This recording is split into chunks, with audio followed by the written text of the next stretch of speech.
And speaking of the final series of the day, oh boy, I think these are just about the teams where by the time we got into the final week of the group stage, the writing was well on the wall who was going to make it to the finals. So yeah, we'll see who is going to be able to take it all the way home here. We have, on the one hand, the Single-Horny Ponies, captained by Cuddlebear. And on the other side of the aisle, it is Team BearMe, captained by Panda BearMe himself. Yeah, here we go. We're setting up for the finals. Again, shout out to Vindicta. He rated us earlier. We will be casting him at some point in this series. The second map will... Oh, on Redshift! Oh, light! Look at what the matchup on Redshift is! Oh, we gotta see some Gangnams. Vindicta, Dolan, they probably won't, they probably didn't do it, but man, a man can hope, is all I'm gonna say. Man can dream. Before we go into that, we are gonna go into our first map, a map that we weren't able to see in the third place match. It is gonna be the most folliest of the Ceruleans.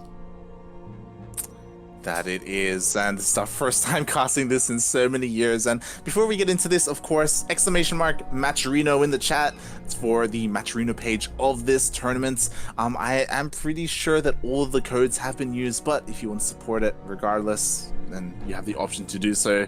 And yeah, it's really cool that like this kind of impromptu team league was set up by Sugar, by NA Apprentice, and they were able to bring together like players that you wouldn't normally see. We didn't get to talk about it since obviously they didn't make it to the playoffs, or they didn't make it this far. Was, you know, Special played in this tournament as well. Yeah, he did. He was actually number one seed. No, it wasn't the Vamos Sukas. Or maybe it was the Sukas. It was a team better than Jared. There we go. Yeah. Unfortunately, they couldn't prove that that was the case. Well, but like, regardless, it was cool to see like Special play against some of these NA players because you don't really get to see that too often. Yeah, he is very much. He is way more the Shinlingdom farmer nowadays. Yeah. Freaking Korea boo. Yeah, so other than the NA players, of course, like we can see here, we have a couple of Southeast Asian players as well. Chappie was playing, and here we're going to see our boy that we've casted many times on this channel, Justice Simon. That he will going up against Scrubbles right now in a PvZ, and one thing that's going to be interesting, Light, is that I think that this was the map pool, or around the time where Justice Simon started to play more seriously. Started to this. And when I say seriously, I don't mean he started to compete in like online events and stuff. No, I mean around the time where he went from Diamond to Masters or Masters to GM. Around the time where he just started playing. Period. Yeah. You know? Period. Yeah. Little Babby. Alright, but speaking of which, we are going to be loading in here onto Cerulean City. No, wait. Cerulean Fall. The folliest of Ceruleans. This is around the place where you can face Misty as our, whatchamacallit. Hello, Pinks? So try to get the Cascade badge. Oh, were you alt bugged? Was it the alt tab bug? Yeah. Don't you just love it? Anyway, up here in the top right-hand corner of the map, spotting into the top right-hand corner of the map, it is going to be our Orange Zug, all the way from the land of America. He is going to be representing Team Arisen from the Gosu, not to be confused with Arisen from the Ashes, Arisen Community, Gosu Crew, or Born Gosu, playing for Team... It's not Zerg Single-Horny Ponies. We have Scrubbles.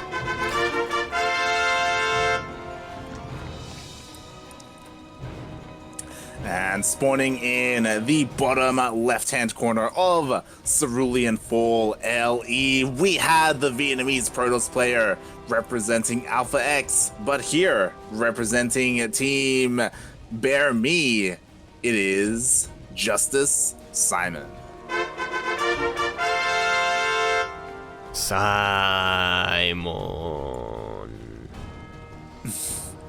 So you did kind of briefly mention it, and you know, for the audience, for the people who are unaware, Justice Simon, he is a Vietnamese pro.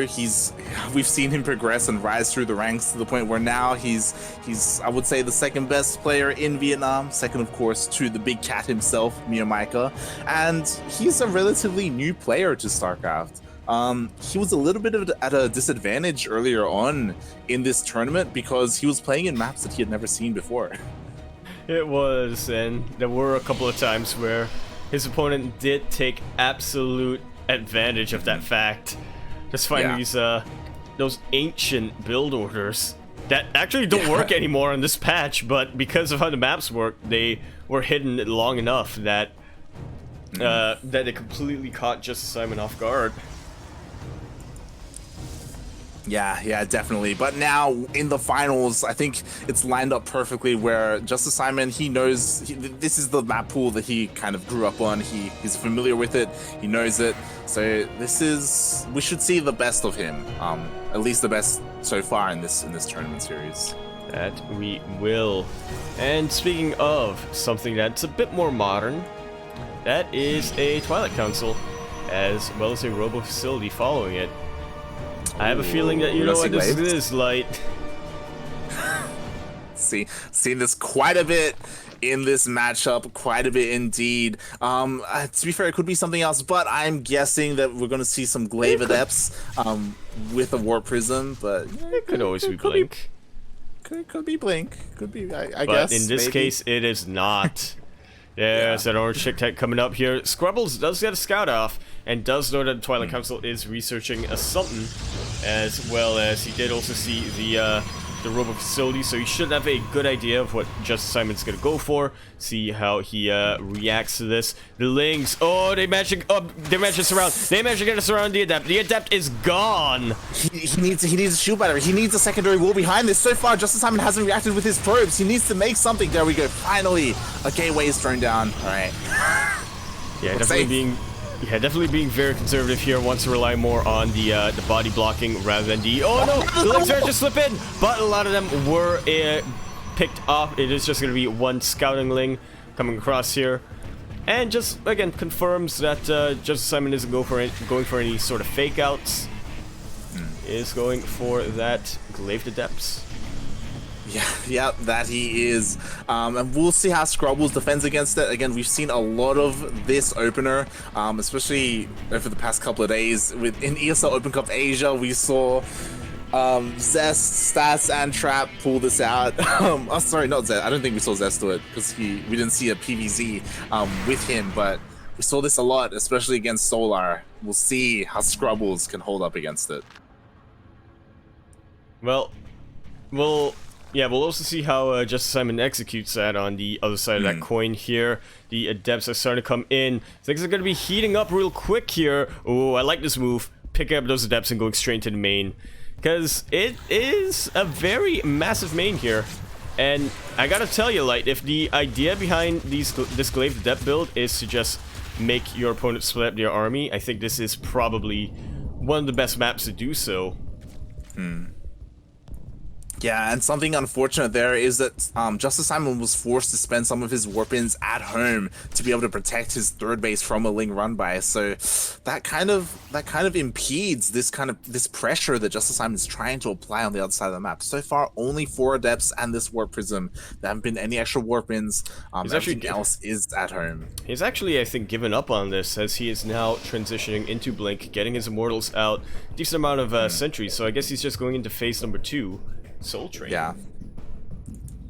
Yeah, he tried to make this work, and the defense was good enough. The force of the warp-ins on the other side of the map as well is kind of, you know, forcing Justice Simon to transition. He's getting his third base up, Robo, Blink, and this is looking pretty good for Scrubbles. It very much so is. We'll see how Simon is able to slow down the economy of the Zerg here. Does have a couple of Adepts in the main. Picks off a couple of workers, not too many. Workers. He got 10 workers. Those 10 drones. Gameheart, yeah, 10 drones is definitely pretty huge here. A fantastic pick off here by our Vietnamese Berserk player. He will have to defend now against this onslaught of roaches. Are they stuck? Are the immortals stuck on the outside of the wall? Okay, he has a warp wisdom. He needs to get his immortals out. They're not stuck. It's just that the stalker is blocking that. And, my god. Yeah, Justice Simon is going to have to give up on this third base. This is a lot of roaches coming out. And it may just be way too much to deal with. Look at the army supply difference. That is well over half. That's almost 3 times. No, more than 3 times as many. A bunch of warpins coming up back at home here, but Justice Simon will have to give up on that third base. Yeah, that initial engagement was just so huge for Scrubbles. He was able to pounce on top of the army, and he was able to kill like 4 sentries at the very beginning before any kind of retaliation from Justice Simon happened. So he's very lacking in force fields right now, but he does have a lot of the immortals. That indeed he does. This is another thing about this map that we don't really see too often. The where the shrubbery is in near that third base, it can very, very much so hide a push that's coming out. You need to be very vigilant with your observers and your spotters and what have you. Yeah, and as we saw, Justice Simon, he didn't see this army until... Yeah, he didn't see the army until it was on the other side of the shrubbery, until it was on his side, and by then it was basically in his face. Yeah, interesting map design that we don't... Yeah, as you said, we don't really see it too often. What's this queen doing here, by the way? Anti-air. There's also a drone here if because we gotta get everybody out. Yep. Yeah, Scrubble's just camping Justice Simon on his 2 bases, which is not at all ideal right now. Even the immortals! The immortals do go down, and one of them might get picked off. Does finally get picked off here. Justice Simon, you gotta be more careful than that, man. You gotta be way more careful. His attention was more so on his warping on the other side of the map here. Which is a pretty big warpin, and there's not a lot of defenses, so if this can draw the army back home, there we have it. It does. There is also a Spire coming up. Justice Simon is aware of it now. He doesn't have that much anti-air here, but if he's careful enough with his Stalkers, he should be able to pick off the Mutalisks one by one. Yeah, this was actually that's a lot of drones. Yeah, a lot of drones being taken out here for Scrubbles. He was not looking good economically, but now is in a lot more trouble. Justice Simon trying to capitalize on this and trying to move out across the map. I'm not sure if I like this, to be honest, but we'll see if how his micro is. Eats quite a couple of biles here, but the Mutalisks are already across the map, trying to get a little bit of retaliation for that worker damage. And yeah, there's nothing at home. There are a couple of Blink Stalkers there. There are, and if Scrubbles isn't careful, this is going to be a pretty good trade here for Justice Simon, but we don't see the Blink Micro coming out here. Justice Simon focused entirely on his push. These armies do miss each other, and I think we're about to see a base trade. Yep. Yeah, I think purposely Scrubbles went around the long way with his ground army and is looking to try and destroy all the buildings of Justice Simon. Meanwhile, Justice Simon is pushing into the natural of Scrubbles, and again, there isn't too much here to defend. There is a recall available to Justice Simon if he decides to do so. He has a lot of energy in his main base Nexus, but I don't know if that will be the right call. Being a little bit indecisive here, Justice Simon is not sure if he wanted to go for the natural or the third base. Does eventually decide to go for the third base, but I think it is way too late. Justice Simon is going to run out of Nexuses. Will we see this go down to the building killing? Nope, Justice Simon knows that his time has come. GG is called, and Scrubbles going to be taking game number 1 for the Single-Horny Ponies. Yeah, GG. It was a little bit unfortunate. Justice Simon, Scrubbles was actually able to evacuate all his drones at his third, so he had a bunch of drones out on the map just in case he needed to throw down buildings. Justice Simon, all of his probes were in his main base. He didn't have anything out on the map, so yeah, it was looking unlikely to win a base trade scenario because of that. But regardless, GG. Yeah, regardless, G to the G. There were, man, I think this particular game does display one of Justice Simon's weaknesses here that we actually see quite often in GPO. It is I suppose as an inexperienced player, is pretty indecisive, which, you know, you kind of expect from a new player like Justice Simon. Yeah, that again, a lot of that does come down to just not being in that situation often enough to kind of know what to do at that moment, to be like certain of yourself and be like, okay, I'm gonna do this, and because we're gonna end up in a base trade, I'm gonna preemptively like send probes out on the map and stuff like that, you know, like because you've been here before, you kind of know the steps that you need to take if you're going to win, right? And yeah, just Simon a little bit flustered at the end there, and wasn't able to take the win. But enough about that matchup, Light. We're going into what is arguably the main event. We were raided earlier by one of these players, and now we're finally able to cast them. I should not get my hopes up here, Light, but it is Redshift and it is a TVT. It is. I'm not getting my hopes up. I'm not getting my hopes up, Light. Gangnam. Bubble Gangnam. Let's do it. And we are now here on that map that we were talking about quite a bit off. Is now our shift. It is gonna be Redshift LE, and here spawning in the top left-hand corner of the map, all the way in the top left-hand corner of the map, it is going to be a yellow Terran repping his team colors there, as he is going to be representing Alpha X. He is one of the up-and-coming American Terran players. He is going to be playing for Team BearMe. He was actually the first pick from Panda BearMe, if I'm not mistaken. Everybody give it up here for Vindicta.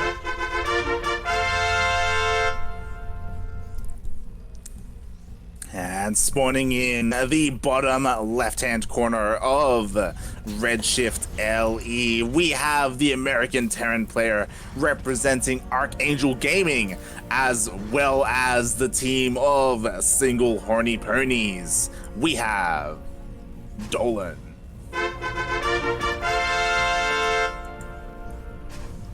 Nolan. Okay, I'm already disappointed. Like, I said I wouldn't get my hopes up, but yeah, I mean, maybe. Nah, I was gonna say maybe one of them will take the gold as their natural, but that's unlikely as well. Like Reapers, they're pretty good for harass, and I imagine it would be a nightmare trying to take this as your natural in a TBT. No Gangnam, unfortunately. And before we get too into this, I do want to give a small shout out to one of our regular casters, Steel Mold.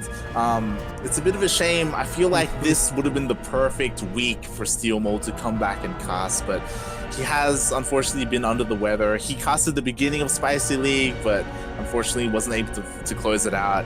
And this, like we spoke about it before we went live. This was like his map pool, you know. This was this was when around the time when Steel started generating memes.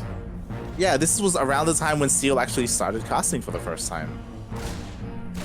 It was, wasn't it? Yeah, it was. Because I mean, he did start off with that late 2017 map pool with Abyssal Reef and whatnot. Yeah, very late. Yeah.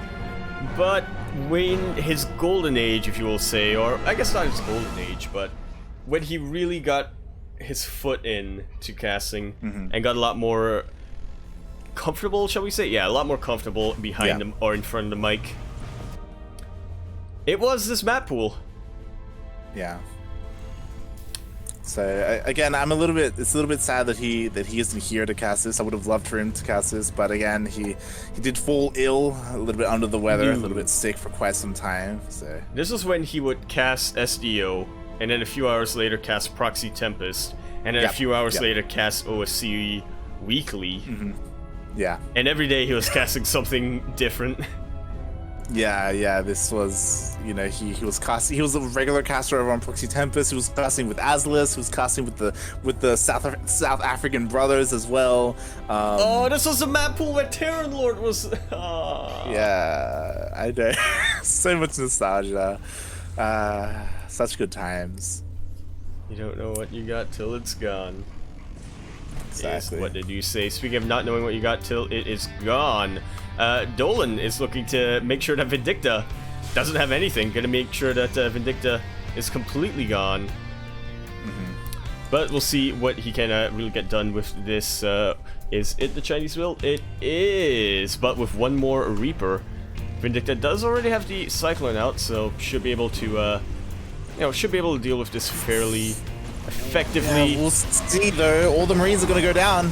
That they will. And Liberator. Yeah, he's forced to pull all the books as well. This like is, because of Liberator. Yeah, this is looking very, very rough. Thankfully, the Cyclone was able to get out of that fight and will be able to clear out this Liberator. 6 SCVs have already gone down for Vindicta. But Dolan, he wasn't really making much SCVs behind us. Look at that, Vindicta already caught up. Yeah, nicely done. So Vindicta, he does defend. Things were looking a little bit scary for him for a moment as Dolan was going for that Chinese build. He was going for a Liberator to harass, and he's got his main army to try and dive into the natural. Did kill a decent number of workers, but Vindicta, there's a reason why so many look at him nowadays as one of the best Terrans in America.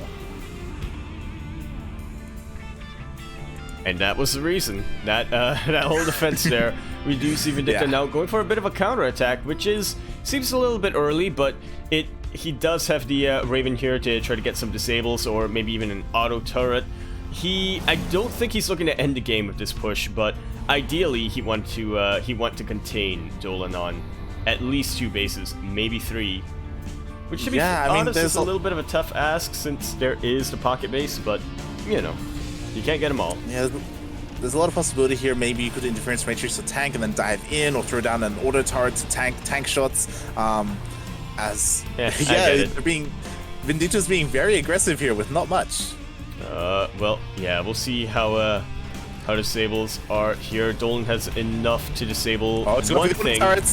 He is going for the auto turrets. Did not opt for disabling that Raven, so the Raven gets its own auto turrets down. But it seems like it's enough here for Dolan. Good spread of Marines will be able to take out the tank. In the end, it just wasn't quite enough for Vindicta. Yeah, it was very close. Look how almost dead those Marines are. It was very close with Dolan. Nice defense there, was able to push away Vindicta. And yeah, they both kind of back off, and we're gonna ramp up into a later game. That we will. Look at this. Vindicta getting a command center, not at the gold. What? Unheard of. We may. It's a sad reality, but we may just not see the gold bases taken in this game. No. It's very possible. I know. It's horrible to think that may be the case, but yeah, it's like the mineral line just can be so abused by long range units like tanks or marines. Yeah, we'll see. Maybe one of the players decides to be a little bit cheeky.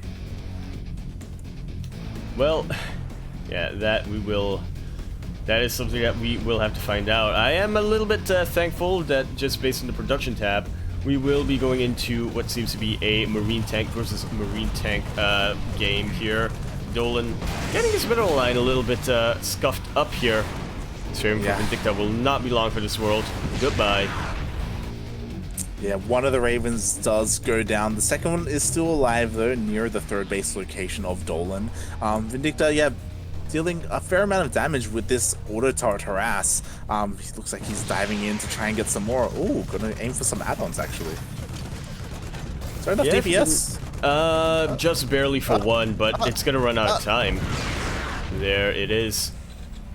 So forcing a kill on one of them, not too bad, but yeah, now has realized it's a lot more lucrative to go for SCVs. Dolan's gonna be the first one to push out here. Stim is gonna be almost done for him once again. Not gonna be looking to end the game here, but gonna be looking to contain Vindicta while he works on expanding himself. And then either reinforcing or just pulling away. Nice scans there, you know, they do spot each other, and these Marines are still... Yeah, Dolan a little bit of a move command there with his Vikings. Vindicta was going to be able to take the first shot, but the auto turret from Dolan does even things out a little bit, as they are now both on an even Viking count. These tanks, they are actually in a really good position here from Vindicta. Oh yeah, Dolan will not be keeping Vindicta contained, I do not think.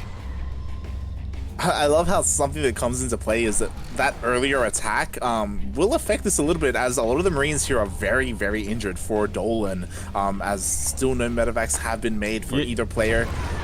And Vindicta, you know he's what I like it. even better? He has the sense tower set up. There it is. Yeah, I was gonna say, yeah, Vindicta, he's getting the sensor tower there, even though he's not getting the base because he knows he doesn't trust that side of the map. But he is, now that he has got the sensor tower there, he can trust it a lot better. Gonna be getting his third base in the gold, which means that Dolan is gonna have to do everything in his power to deny this or take it down. As his own third, you know, it's over in the regular mineral line. Yeah, I love how right now Vindicta, he's in his main base right now, set up to try and rotate either to his natural or his third base, depending on where his army is needed. Dolan does have a couple of options if he wants to rotate and punish either base. We'll see if he can find an angle as, oh my god, this Raven, 6 more workers go down for Dolan. It'll go down, the Raven goes down in the end. Unfortunate. Yo, someone at Claire. This is what Claire is missing in his TVTs. Another sensor tower is set up in the natural of Vindicta. He is perfectly set up to rotate and defend either one of his bases.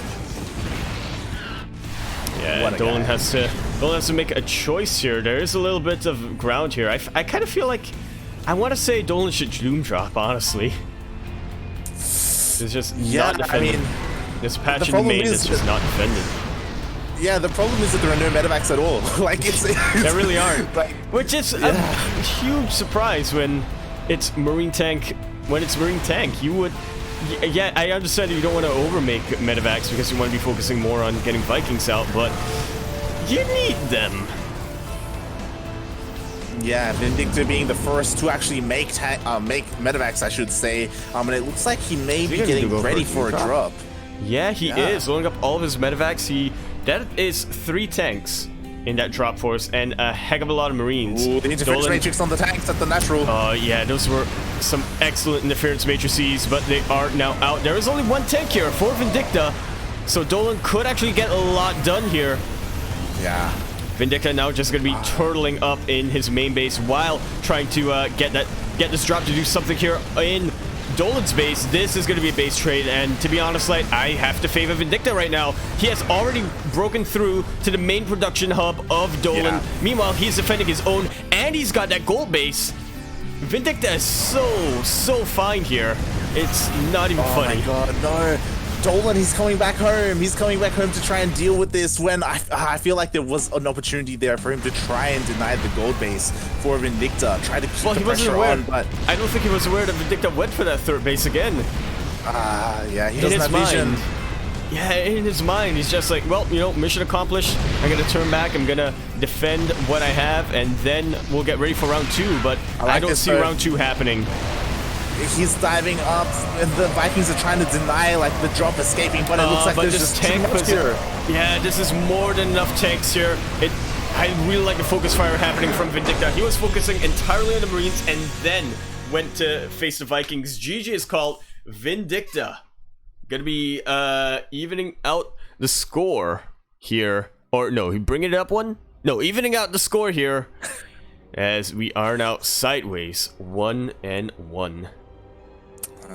We're tied up, and what a game by Vindicta, going for that doom drop. And yeah, we were talking about it, how it was a little bit odd that Dolan, he didn't have any medevacs at all. He was very focused on those Vikings to try and claim that air superiority, but didn't really come into play. Didn't really have the opportunity to, you know, to utilize that advantage.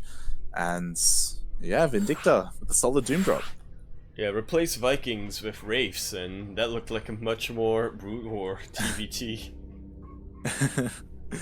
yeah, and yeah, it looks like, you know, we're tied up, and we're finally going to be seeing our 2v2 map. As unfortunately, there was a walkover in the third place match, but here we are in the finals. As we go into the series, Light, I have a question. Is it a coincidence that our finalists happen to be the teams that had the best 2v2 duos? Not at all. It's all about the 2v2s. Like that's what defines these series. And really, the winner of this 2v2 series will probably be indicative of the winner of the entire like team winning. Well, let's be real here. Well, I was gonna say it was more indicative of like, you know, team cohesion and planning and whatnot. I mean, I'm sure that's a part of it, I guess. I mean, it might be, you know, it's like you don't want to have me jumping into conclusions, but yeah, we're gonna be going into our 2v2.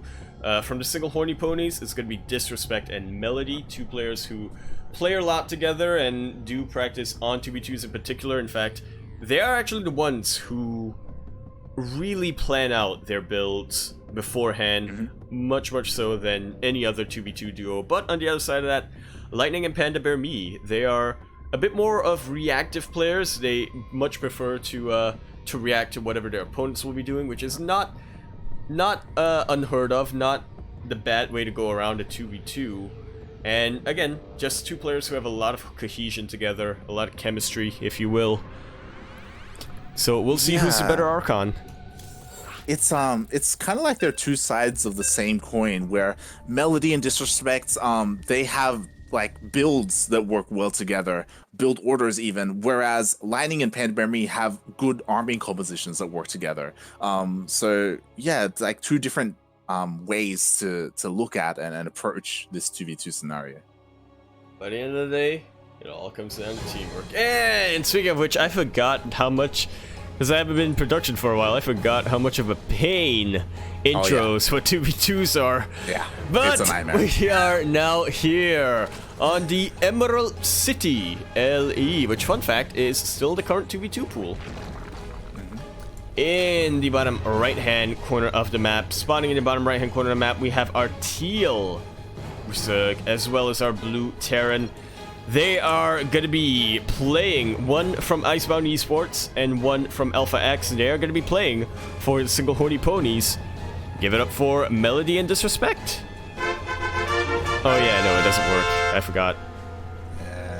Unfortunately, spawning in the top left-hand corner of Emerald City LE, we have the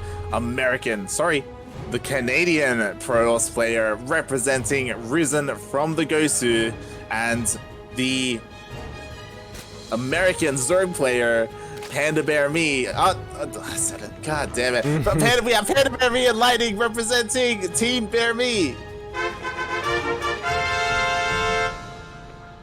Oh yeah, there's no fanfare. Ah, oh, forget. I did it just for symmetry. Nice. All right, Disrespect is just about living up to both his name and reputation. He has been doing a lot of these builds in the 2v2 matches. Yeah, we've seen a lot of aggression. We'll see if Melody does a similar thing to what he did last week to support this. Was it a Nidus? It was like a Nidus Roach Rush? It was a Nidus Roach Rush where a lot of vision was actually coming from Disrespect, and it's actually really this weird symbiosis where first Disrespect would go into the main base and then Melody would throw down a Nidus, but then after that Nidus was actually providing vision. That Nidus and the Roaches were providing vision for tanks that were on the low ground. It was, if there's ever a 2v2 match to see, check out last week's Single-Horny Ponies versus, I don't remember who the other team was, game. It was Disrespect and Melody. Yeah, Single-Horny Ponies versus Zerg Patch and Jennison. And yeah, we'll see how this goes, as the proxy did just get scouted. Ooh, pings on the way as well from these two teams. Meanwhile, Melody did pull out of gas, is just flooding Lings across the map, making nothing but Lings to support this Marine bunker pressure. And I like it, because normally the only thing that you have to buffer for the Marines are SCVs, and the SCVs will be building bunkers. Now you have some Zerglings to help with that. It's such a good combination here. But the keyword here is combination. The Zerglings from Melody are not quite in position yet. Now we do see them getting in. Link speed has just about kicked in for Melody, and it is still a little bit of ways off here for Panda BearMe. The Marines are really asserting themselves here as the Adepts are focusing entirely on the Zerglings. This could be a very short game. The shield battery is completed here, And there is an Oracle coming out here for Lightning. So they should be able to turn this around, but no. This is just way too much DPS coming out here from the Single-Horny Ponies. Even forced to pull the boys a little bit, and now they don't need to they don't need to be together anymore. Actually, yeah, they kind of do now. Because as I said, the Oracle is out. It does protect the mineral line for Lightning, and Roaches are coming out as well, but yeah, so far not a lot of economic damage has been done. Yeah. But certain units are being forced out here by Team BearMe. These Marines are still alive. These Zerglings are still doing so much here. And I think Single-Horny Ponies has just realized we can't go into Lightning's mineral line because there are Oracles. Let's go for Panda BearMe. Let's cripple him and then finish off the Team BearMe. And look at this, the Marines are providing such a good support for the Zerglings and vice versa. Just so many Marines. They took down both Oracles. Now they're forced to fight with their workers, and this could be the end of the 2v2. Oh boy, everything went down. Now it's just the workers of Panda BearMe left. Good game, well played. GG. This was, I believe, the first time Lightning and Panda BearMe have been taken out. Turns out all it took was the other really good 2v2 duo to do so. Yeah, and like I do feel like it was a little bit of a mistake from Panda BearMe to go Roaches. I feel like it's hard to say because there are two avenues you can go for. You can either go for early Roaches for defense or like Ling Bane, and it's so difficult because there's no crease spread in the main base. Like, I don't even know if the Banelings would even hit the Marines. Like, it's definitely hard to say. They would I don't think they would have. Melody would have sacrificed their Zerglings just to keep the Marines alive. Yeah. Because that's the major damage healer. You can see just how well not only these two build orders and armies synergize, but just how well these two players synergize with one another. This is very much so. You can really tell that they went in with a plan. Yeah, definitely. And they were able to execute that plan really well against one of the other top 2v2 teams, right? So well played, Disrespect and Melody for taking that victory. And we'll see if that kind of, goes into the rest of the series and how that plays in as we are getting ready for our favorite map. Yes! 16-bit. The bits of 16. And, there were a lot of TVZs in that previous, that previous series that we've had. Like, I feel like we're getting a bit more, a couple more, here. Variety? Yeah. We got some mirrors, we got some PVZ, we got some PVT. It's great, and speaking of great, here we are in. Gonna be loading on to 16-bit. Beep boop bop, beep beep boop bop. Here in the bottom left-hand corner of the map, spawning in the bottom left-hand corner of the map, our pink Zerg, all the way from the lands of America. Gonna be representing Risen from the Gosu, not to be mistaken for Born Gosu, Risen from the Ashes, Gosu Crew, or Risen Community. Playing for the Single-Horny Ponies, we've got Vipa. Oh.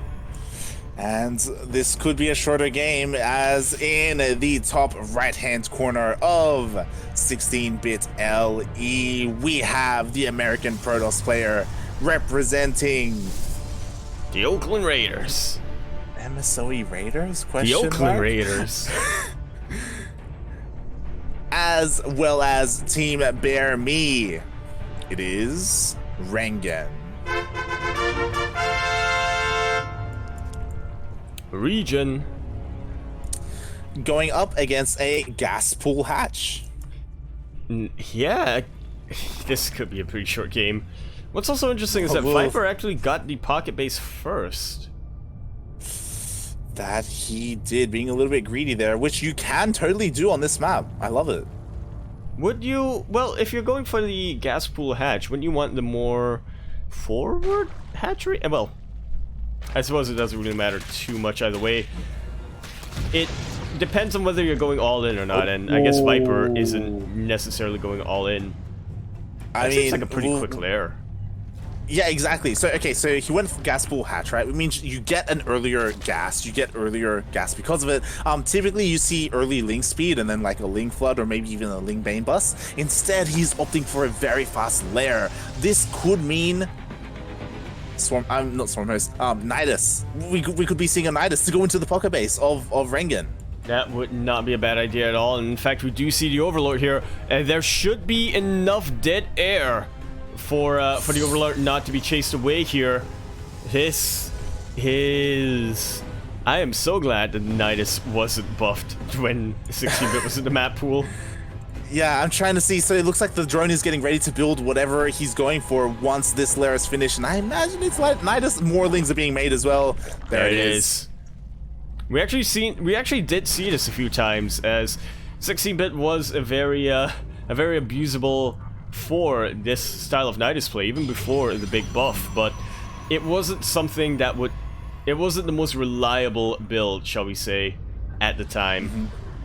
Yeah, and there is a lot of space in the main base and the natural base. Like there's a lot of space that you can try and put it. There are 2 overlords on the other side of the map, like scouting out Rengen to try and find the best position for that Nidus.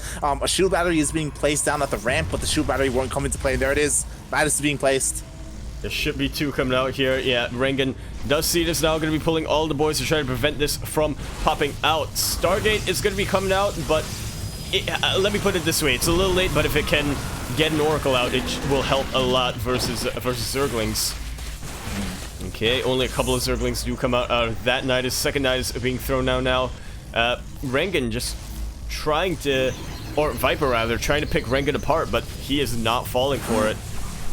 Viper supply block. He lost that Overlord, so now he can't make any more units. So what is coming out now is all he will have for quite some time. But it seems like it's gonna be enough. So many Lings are starting to flood in and surrounds everything that Rengen does have. Shield battery is gonna help out a little bit, but this is just way too much DPS. The surface area is just way too good for Zerglings. We do not have Game Heart, but 13 probes have gone down.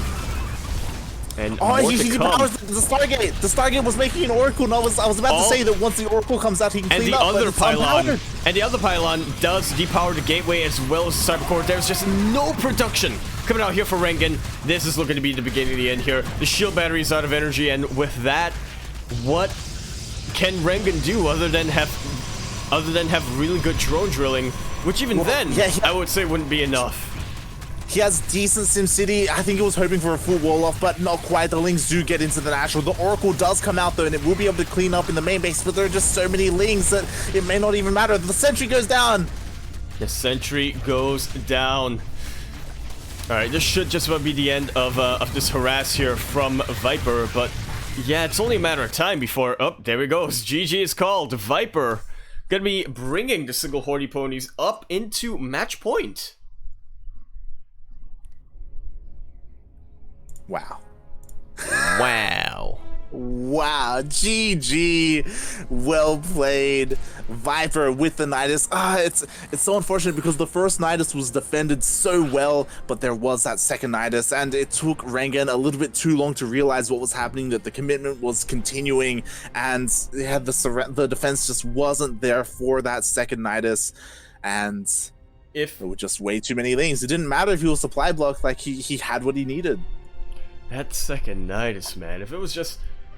I don't know, I feel like we are at a point of time where if the Nidus pops up, you have a little bit of a window where you can kill the Nidus before it starts to be a problem, but yeah, I think... I'm not sure what it was, but I think you were right, Rengen kind of underestimating just how committed Viper was and thought, you know, I'll clear out the Lings that are coming out and then I'll take out that Nidus. No. Cannot do that. You cannot take that gamble. Yeah, they just snowballed, and I love how how Viper executed that from the beginning, because there was a probe scout. The probe did spot the gas first, but as soon as that probe died, like the first things came out, he focused down the probe. As soon as it died, then he started the lair, and he started his second gas. Like as soon as the vision was gone for Rengen, then he started like what he was actually going for, and he was able to keep that hidden. And on a big map like 16-bit, like you can't expect Rengen to like go for like a second scout so quickly, or to try and figure out what his opponent's doing. Yeah, just well played. Yeah, the maps and the patch, they go hand in hand. See a lot of differences now. Now, we do have a little bit of something that's a little bit unorthodox here for the Spicy Team League. Rengen is actually going to be revived here, as the original player could not make it today. So, both teams agreed to it. The admins, I'm assuming, okayed it. Well, it's safe to assume that the admins okayed it if it's what happened. But yeah, it's something that both teams did agree to, so we're going to be having a PvT here. Rengen versus Cuddlebear. Yeah, unfortunately, Foxer couldn't show up. He was the original player who was going to compete, and to be honest, I would have loved to have seen him play. We've seen some good games from Foxer in this team league. But yeah, unfortunately, he couldn't make it, and he was replaced. As you know, both teams decided, like, you know, the show's gonna go on, like, it's a shame that we don't have a player, we're gonna substitute him basically. And yeah, we will see Rengen once again on the next map. I'm just really glad that the teams thought, you know, it's the finals, it'd be really unfortunate if we had any walkovers. We would much rather have some content, you know, get some hype surrounding this Spicy Team League. And speaking of hype, we are now here in the map that is known as Fracture Butthole LE. We're spotting in on the bottom right-hand corner maps, all the way in the bottom right-hand corner map. It is going to be a green Terran, all the way from the land of America. He is the captain himself, going to be taking off his, what do captains do? Light, as a captain, what do you do? Hat. He's going to be taking off his captain's hat and just throwing down here in the ring, representing Alpha X, but leading the Single-Horny Ponies, we have Cuddlebear. I was gonna say eggs, by the way. You do eggs? And spawning in the top left-hand corner of Fracture LE, we have the American Protoss player. We saw him in the previous game. Can he redeem himself? We have representing the MSOE Raiders, as well as I do quickly, as well as Team BearMe. It is Rengen.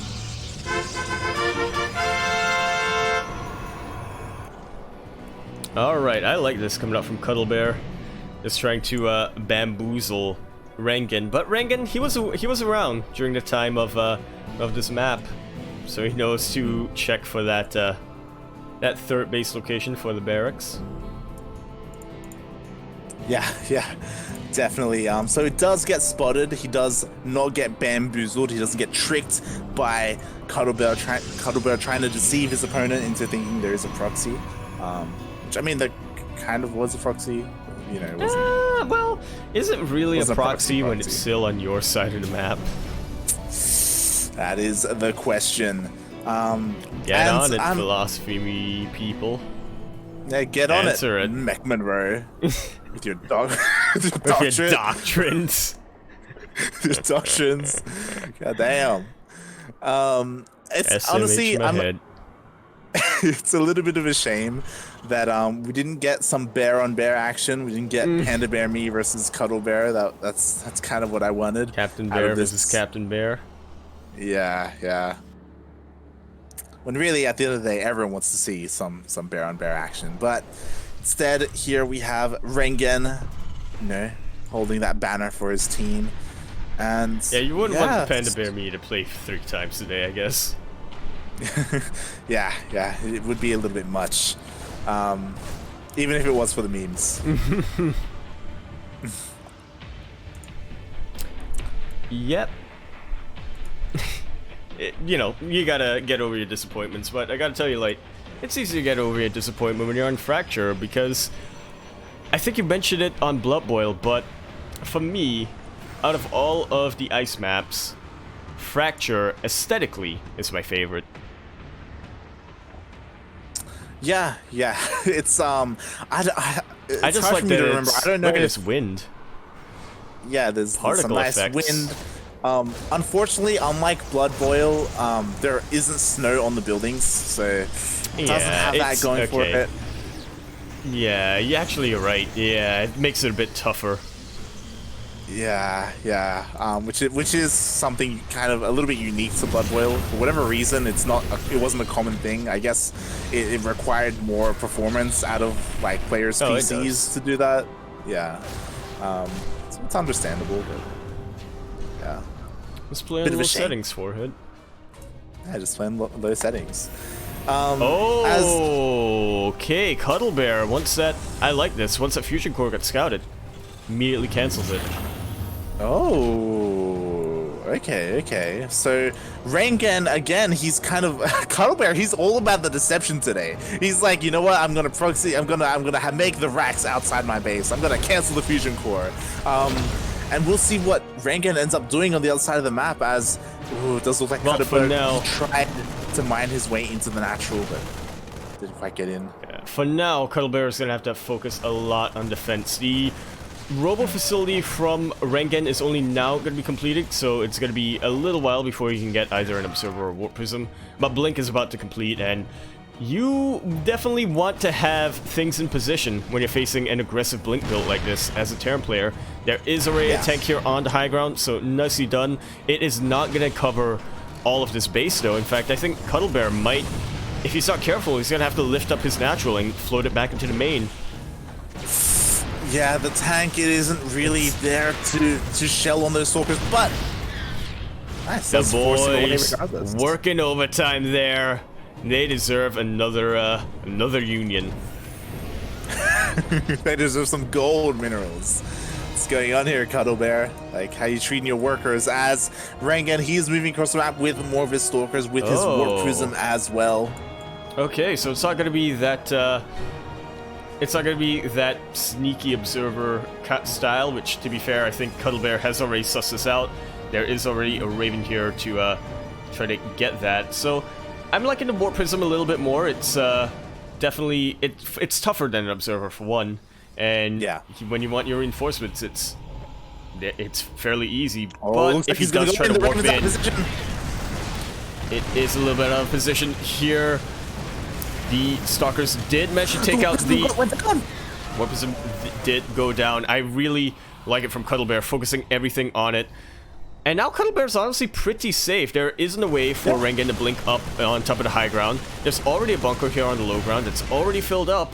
Rengen, can try to make Cuddle Bear waste a couple of resources on repairs if he's really good with his blink control, but it's just not something that you can rely on as a Protoss player. Honestly, so Cuddle Bear has held this very, very well. Yeah, honestly, it was so huge that Warp Prism went down. The Warp Prism going down basically ends the aggression that Rengen was trying to apply. It ends all the reinforcements warping in. It stops like the maneuverability of these Stalkers going into the main base or into the natural. Right now, Cuddle Bear must be feeling so safe, and with this Raven, with the tank, with the bunker, and everything that he has going for him, like, he's fine. I forgot how good this position on the low ground is for a tank. Because there's like this little peninsula of high ground here that you normally think wouldn't be good, but it covers the tank pretty well defensively. Yeah, definitely. As we do have Rengen now, he did rebuild his Warp Prism and he's rotating down, and it looks like he's going to be blinking into the main base. Yep, and this is what we're talking about. Tank on the low ground, gonna be protecting that tank on the high ground. Good disable there, does actually get the kill on a lot of these warping in stalkers. And now the boys have been pulled. Disable is about to run out. Has Cuddle Bear done it? He is losing a lot of SCVs, but they Warp Prism taken out once again. Rengen, he's on a timer right now. Look at the army supply difference. Stim has just finished. Or no, it's actually finished a while ago. I'm talking about Combat Shields is about to finish. +1 about to finish as well. Cuddle Bear looking pretty good for counterattack as we do see him load up into these medevacs. Rengen, nothing back at home. Yeah, as that was happening, there was also a drop in the main base of Rengen. He lost 9 workers in his main mineral line, and now we do have the counterattack He's coming going out for from round Cuddle 3. Bear. Rengen is... Oh god, he has to be so careful. Yeah, very quick reactions coming out from Cuddle Bear. Did unload right when he saw the where the stalkers were. And now he's stimming forward and starter stepping. Gonna be able to pick these stalkers off one by one. Blink is good, but starter step with stim, a lot better. I know it's even better than all that. The Marines, the Ravens as well. There's just so much here for Cuddle Bear. He's pushing into the... That Warpism got killed again. GG is called. Cuddle Bear takes that and takes it all the way home for the Single-Horny Ponies. Press the button. I forgot I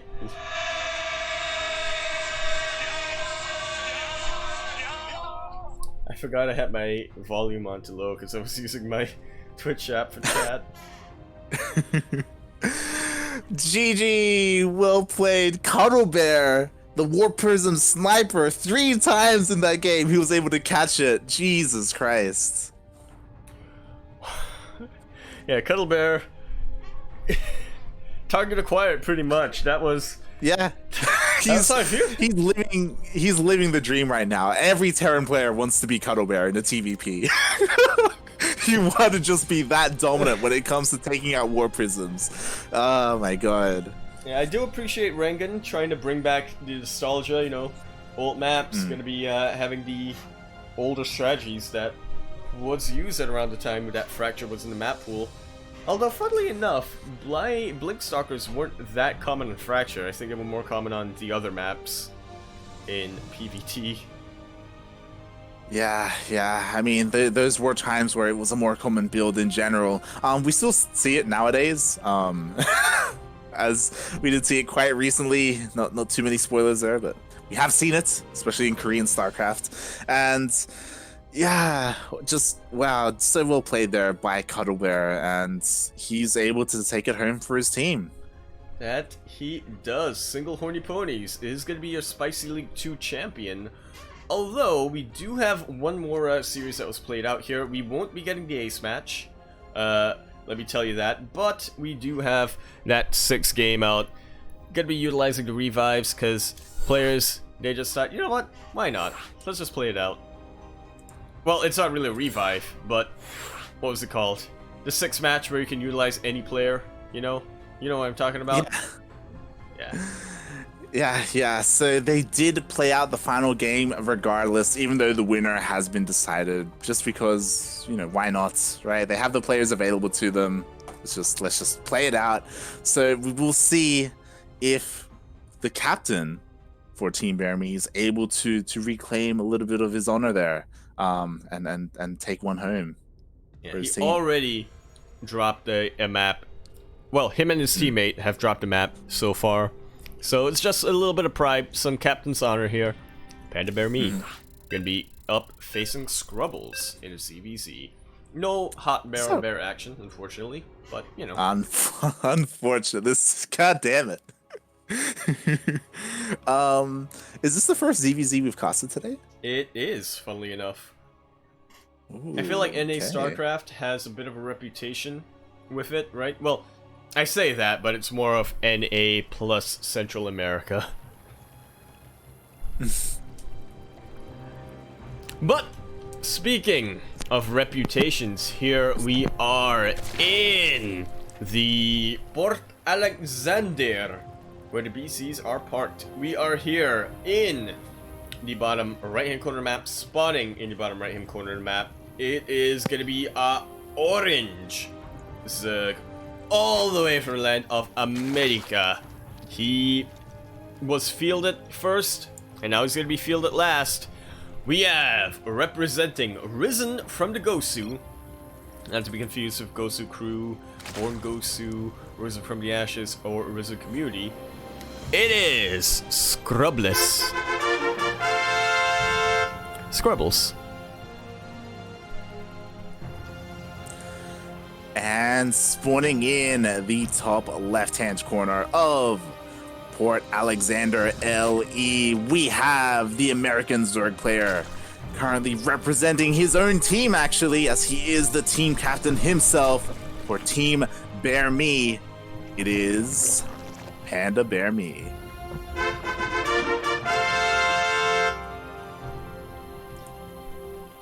Can we point out that every other name was some kind of a meme?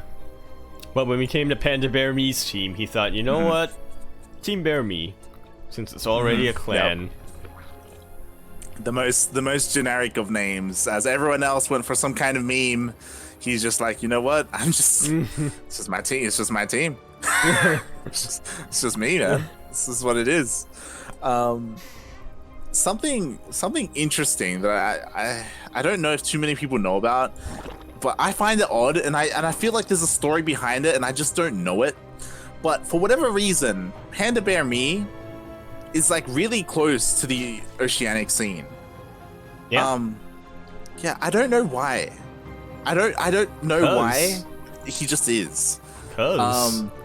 Yeah, so officially a lot of the oceanic players are actually on BearMe, like Seether, he's also on the clan as well. Yeah, and then we're not just talking about some kind of we're not just talking about something like Into the Clan or on Firehouse, you know, that sort of thing. We mean that they're actually on the Wikipedia page. Yeah, as they have competed in a lot of team leagues online in the past. And, you know, again, like, he plays a lot with them in general. I was talking about it before, like, a couple of days ago, he was playing with Igus, he was playing with Azure, Ez, Oreo, like... It was... I tuned into his stream one day. He was playing arcade. I don't remember who he was playing with, but he was basically talking about, hey, have you guys heard of Mio Micah? Mio Micah is like this type of player from Vietnam. He's very, like, stylistic. He's going to do this and that. He was just really talking up the Southeast Asian Oceanian players. Yeah, again, it's so odd. I don't know why this connection has happened, but it's there for some reason. I appreciate it. Yeah, it's like, all right, okay, cool. So he's kind of like what is it? He's kind of like Cats. Yeah, like in a way, like he's kind of oceanic in nature in a way, even though he's American. Nature. He's one with the ocean. That he is. He's he's in the sea right now. He's in the sea. Crack the code. There it is. Yeah, it would have been nice to have him at StarCraft, but you know, what can you do? Yeah, what can you do as Scrubbles? He is going for a fairly fast lair, and he's going for faster roaches as well. Sorry, not Scrubbles. No, yeah, Scrubbles. Yeah, sorry. Well, Scrubbles is going for fast roaches, but hasn't quite gotten the lair. Panda BearMe is the opposite. He has scouted the roaches coming out, and this is a lot of spines being made. He does not want Scrubbles to crack this. He needs everything he has. And funnily enough, Panda BearMe, I think, okay, he's technically ahead on the worker count, but he kind of gave up his worker lead to make this spine 8 spine crawlers. I mean, you need to, otherwise you're dead. Because I was like, what is Panda BearMe doing? He went for such a fast lair, and it was because of the spire. He's going for 2 base muta right now, and to do that, you have to survive the roaches. Well, yeah, suffice to say that if Panda BearMe does manage to survive the roaches, he will be in such a good position. But he invested so much into static defense, he cannot dodge these vials with spine crawlers, and look at that. The roaches and the ravagers and the zerglings just gonna bypass that. They are tanking quite a couple of hits, and actually these ravagers and roaches, they are fighting within range of some of these spores here. Oh my god, he's focusing down the spire. Scrubble sees the spire, but look at his body blocking with the drones. That's actually a kill on top of that spire. It just wasn't enough there for Panda BearMe. The drones weren't enough there for Panda BearMe, but he's in a pretty good position right now. Squabble is trying to reinforce with Lings, but Panda Bear Me has gotten a very hearty Ling count. I don't think Squabbles can crack this twice. Exactly, it's such an odd position, but Panda Bear Me, he's looking really good defensively because of all of those spines, and he's still committing to the Spire. He's remaking the Spire, he's taking all his gases. I'm not too sure about this, like this could take a little bit too long, but what he does have going for him is that Scrubbles hasn't scouted that the Spire was remade. He hasn't preparing anti-air. No, he is not. Panda Bear Me is also going for a counterattack, and another thing to keep in mind is that Panda Bear Me had the Baneling Nest for a while here, whereas Scrubbles only now getting it done. Okay, Panda Bear Me does back away, but if he so wanted to, he could try to force this this engagement with Banelings. Yeah. There are a lot of Lings moving out across the map. Again, no anti-air, there's no extra queens, no spores, no Hydra Den at all for Scrubbles. Just Ling Roach moving out across the map, and we'll see how he fares against this Ling Bane. Already 2 Banes morphed in defensively.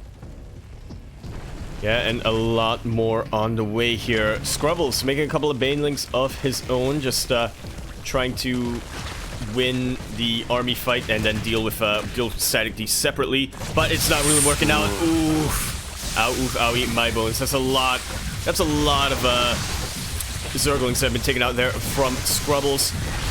Meanwhile, the Banelings have been remade here from Panda Bear Me. A lot of them are doing very, very well here. The Spines are still hanging on strong. I actually really like this position.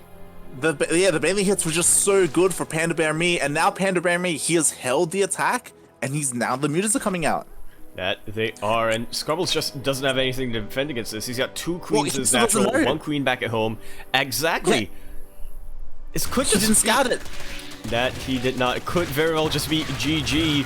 Scrubbles is winning the ground battle right at the moment, but that will not last at all. I actually really like this position of Spine Crawlers. It looks like a modern art installation. Yeah, definitely. It's really nice there. This is where that he is. The Mutalisks are attacking Overlords, or have attacked Overlords. So now Scrubbles knows he's throwing down the spores a little bit late. He is finally working on his lair. So then he can finally start working on Hydras. But we'll see how much damage these Mutalisks can get done. So far, they've only picked off Overlords. That they have, but that's actually really huge. Scrubbles is supply cap now, trying to good work on his Hydralist then, but he's not gonna have anything. He's not gonna have any Hydras that can deal with these mutas or this Lingbane. Well, I say Lingbane, but it's actually not moving across the map here. Panda Bear Me, his third, is in a little bit of trouble, but the Banelings are able to chase these Lings of Scrubbles away. Oh, look at his flank with Banelings. Look at his Baneling flank. But it was not meant to be. Does, at the very least, chase Scrubbles away, and that third base of Scrubbles did get cancelled because of the mutas. That it did, and the mutas dive on top of one of these spores as well. The transfuse energy isn't there, it does go down, and now Panda Bear Me is contained to 2 bases. Scrubbles is. Oh, yeah, sorry, Scrubbles, oh my god. I keep mixing Panda Bear Me is containing Scrubbles. That he is, yellow and more orange. Queens go down as well. Yeah, I don't blame you. Queens do go down, and I have a feeling that Panda Bear Me is not really going to be focusing too much on economic trades right now. If he so wanted to, he could just try to snipe out and wipe out the Zergling count with the Mutalisks and then have a much stronger ground fight. But for the moment, he is doing what Mutalisks do best, and that is harass and contain. Yeah, I will say, at the moment, I do like Panda Bear Me's position. I feel like there it is. He finally starts Baneling speed as Lingbane Muta do so well against Lingbane Hydra, because the Banes just get on top of the Hydralist and just crush everything, and then the Mutalisks just clean up. So far, I do favor Panda Bear Me's army composition, but behind this, Scrubbles is getting that infestation pit for Fungals. Well, we'll see if that's able to come to pass here, as Scrubbles, he is wreaking havoc into the main base. This is enough Mutalisks where they can just bounce in, get a glaive off, and basically one-shot a couple of drones thanks to the bounce ability. Yeah, these Mutalisks, we've gotten to a point where, what is that, catastrophe of Mutalisks? Not quite an apocalypse yet. Yeah, it's just a catastrophe. There's quite a lot, to say the least, and oh my god, still denying the third base of Scrubbles. Is he gonna get a cancel again? Yeah, the Hydralus Speed. It was actually a kill. Hydralus Speed was not completed here, so they were having a really tough time trying to deal with the Mutalisk. BearMe, he's, you know, supply cap now, but he's moving his Zerglings into position. He is trying to get that, I think it was, as you were saying, like, just trying to get the Banelings on top of the Hydralisk and having the Mutalisk deal with everything else. And it's about to happen. We'll see has if finished. We'll see if Scrubbles can buy enough time, as we do have the first Infestor coming out, and he's going to rely on those Fungals to try and catch the Mutalisk. But we'll see if he even has enough army supply to follow up, as the Mutalisk are diving in, trying to get as much damage as they can. Oh, if they can snipe these Banelings. Yeah, trying to snipe the Banelings there. Oh my god. But like, look at this like flanking Baneling force for BearMe. He's like looking for his opportunity. Yeah, I feel like the Mutalisks are more like, you know, shepherd dogs. They're trying to corral the Hydralisks in position, and here they are. The Banelings are coming in for the flank, and they are evaporating everything. The Mutalisks clearing out everything else, and GG is called. BearMe won't be taking the win for Team BearMe, but he will at least make sure that his team doesn't go down without a fight. GG. That started off so insane for BearMe. He was going 2-base Muta with only 2 gases as well. And when he saw the move out, what was that, like 8 and 9 spines were thrown down? But somehow it worked out. Well, here's the thing, Light. He was talking up Mio Micah. I have a feeling there was a little bit of something going on there between the two. You know, a little bit of information or exchange and whatnot. He is one with the ocean, or one with the sea.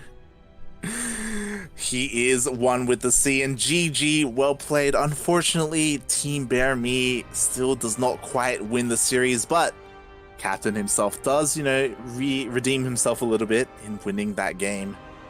And yeah, shout out to Jed in the chat. 2-base Muta, of course it was, and yeah, you actually saw it work out. 2-base Mutas on 2 gas. What a madman. What a madman. Oh my god, it was insane. But it worked, and that's it. That's the end of the series. Congratulations to our winners. Congratulations to Single-Horny Ponies for winning the entire team league. Sorry, I'm arguing in live feed. God damn it. Anyways, yep, GG, well played. Thank you everybody for watching, and thank you very much to Sugar, as well as the captains, the players who came together in this team league, because man, it was something special. Well, not the player. Well, he did play, but look. Yeah, it definitely was. And this was, for a little bit of context, Spicy League number 2. The first one was like last year, like early last year. So this is kind of irregular, but maybe it will become more regular as like an off-season sort of thing for NA Apprentice. As now that Spicy League has finished up, the next season of NA Apprentice will be starting up in a couple of weeks. If you're interested, there are still signups. Like, the signups are currently live for NA Apprentice and NA Contender if you want to participate. I should try. You're not from America, Yaku. You're not. Unlike Spicy League, NA Apprentice and NA Contender do require players to be from North America. And by North America, we mean North, so pretty much just Canada, Cuba, and America. Yeah, not including Mexico, unfortunately. It is just America, I guess, and Canada. And Cuba. But I don't think that's accurate. Or maybe I was looking at a flag of Puerto Rico. I might have been looking at a flag of Puerto Rico. Yeah. Which is American. So, Sure. But yeah, I mean, you can have dual citizenship and play, as long as you either reside or have citizenship of America. Like Pili Pili, he's also Pili Pili has lived competing in as well. America for a long time. Yeah. And yeah, has revoked definitely. his Kazakhstan citizenship a while ago. Yeah. He unfortunately, or fortunately, depending on how you look at it, he doesn't. He is now a full American. He has made that transition. They have him now. He should change his name to Pili Pala now because he went from a caterpillar, or Kazakhstani caterpillar, and transitioned into an American butterfly. What are you gonna say into an American cocoon? Well, yeah. I don't know the Welsh word for cocoon. But yeah, congratulations to all of these teams and all these players for playing. I hope the viewers enjoyed it. It was really cool to see the old map pool. It was like a nice blast from the past. And in more ways than one, it's kind of made me a little bit nostalgic. As a caster, seeing these maps again. Bring back some of them, Dust Towers, is all I say. Yeah, some of them were really good, and we've gone through so many maps over the years, and in StarCraft 2 anyway, it isn't common to bring them back. I don't think that's the case for Brood War. In Brood War, they sometimes reuse maps, and they bring them back. Rarely. Yeah. So in that sense, it's kind of cool. In StarCraft 2, that only happens when we have dream pools in the off season.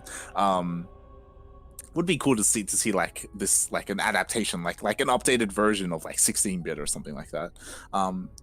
But yeah, I mean, I guess the map makers they'd rather pay tributes, kind of like Blue Shift, they references and stuff like that, and not quite recreations.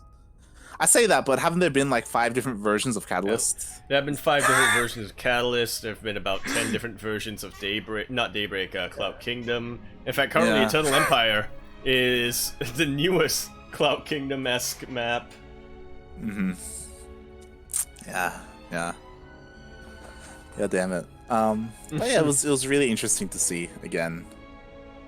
And yeah, it's been fun to say the least. Again, shout out to Steel. Unfortunately, he couldn't cast the end of this league, but maybe or hopefully he will be here for the next iteration.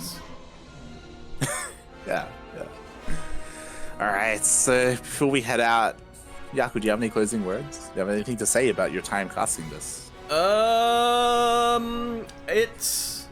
I feel old, and I'm not old. Well, I am pretty old. But yeah, it's been a very nostalgic kind of... Like you were saying, it's been kind of nostalgic. There were a lot of memes thrown out in... both in and out of the game. Nice little bit of banter. There was the Captain's Draft, which I did watch and still don't understand why I'm Caleb, but...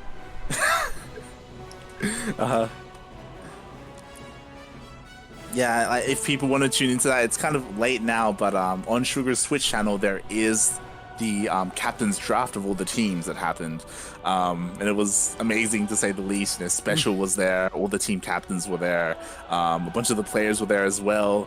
And yeah, you could see how the thought process, or maybe lack of thought process, that came into picking their teams and picking their players. And yeah, throughout the season, there were a lot of surprises.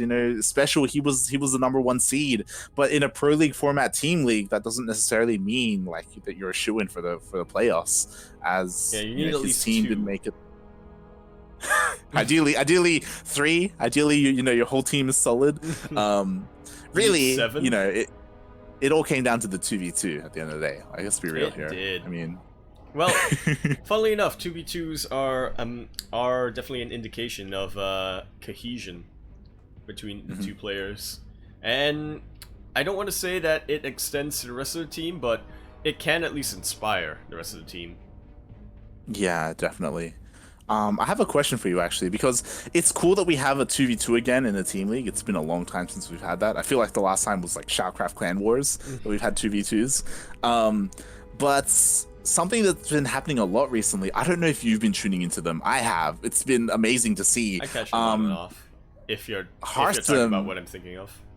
Yeah, Hearthstone has been hosting Archon show matches. Okay, that's where thought you were talking about the China Team League, but no, the show matches have been insane. 4v4, four players, 4 pro players against 4 pro players, in like a best of 5 format, where like, and they're all on comms and they're all like talking their strategy and stuff, and it's been insane to see, and it's been so entertaining because they all end up being like long macro games.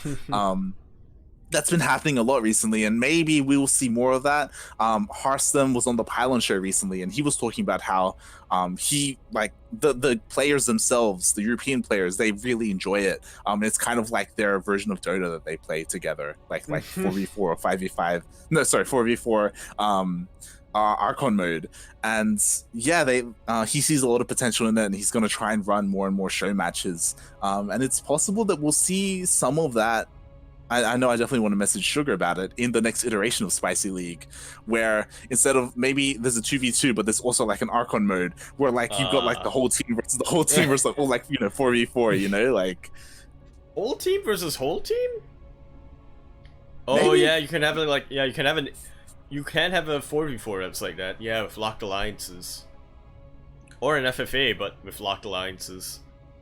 Yeah, not a 4v4. I was thinking more Archon mode, but sure. Yeah. I don't think you can have a 4v4 Archon, because I do believe that's limited to 2. But that's you can what they've been doing. That's what I'm saying. Harston has been hosting 4v4 Archons. The way it works is, so you have 4 players. They set it up so one player is macroing, and then if someone's Terran, for example, they give like the first Reaper and a couple of Hellions to one guy. Then the next guy is doing the Banshees and Liberators, and then the next guy is like focusing on like creep denial and stuff. Like each one has their role. And then on the other side, we had like Serral and like Raynor and all the other Zergs, and they were like like each player was like assigned like a set of like a role, whether it's macro or like harassment or like queens for like creep spread and stuff like that. And because of that, you have like all of these engagements happening like at the same time all around the map. I'll have to check that out. Yeah, it's been really entertaining. A lot of people have been saying that they'd rather have more battles in low supply, which this sounds like, how you're describing it to me, that's what it sounds like, rather than these well, it gets into high numbers, because as I was saying, like, this ends up going into the late game. It goes into the late game, but I mean, like, earlier on, like, having more skirmishes. Yeah, and it's really fun to see as well, because obviously in the very beginning there isn't too much to control, so you have like there's the person macroing, right, and the other 3 players they scissors paper rock to see who gets to control the first Reaper. so like all right boys, right, who's gonna do it? Like I want it, all right, let's do this. they like flip a coin or something to decide who gets what and who wants what and stuff like that. It's just it's fun, like the interactions they've had with each other.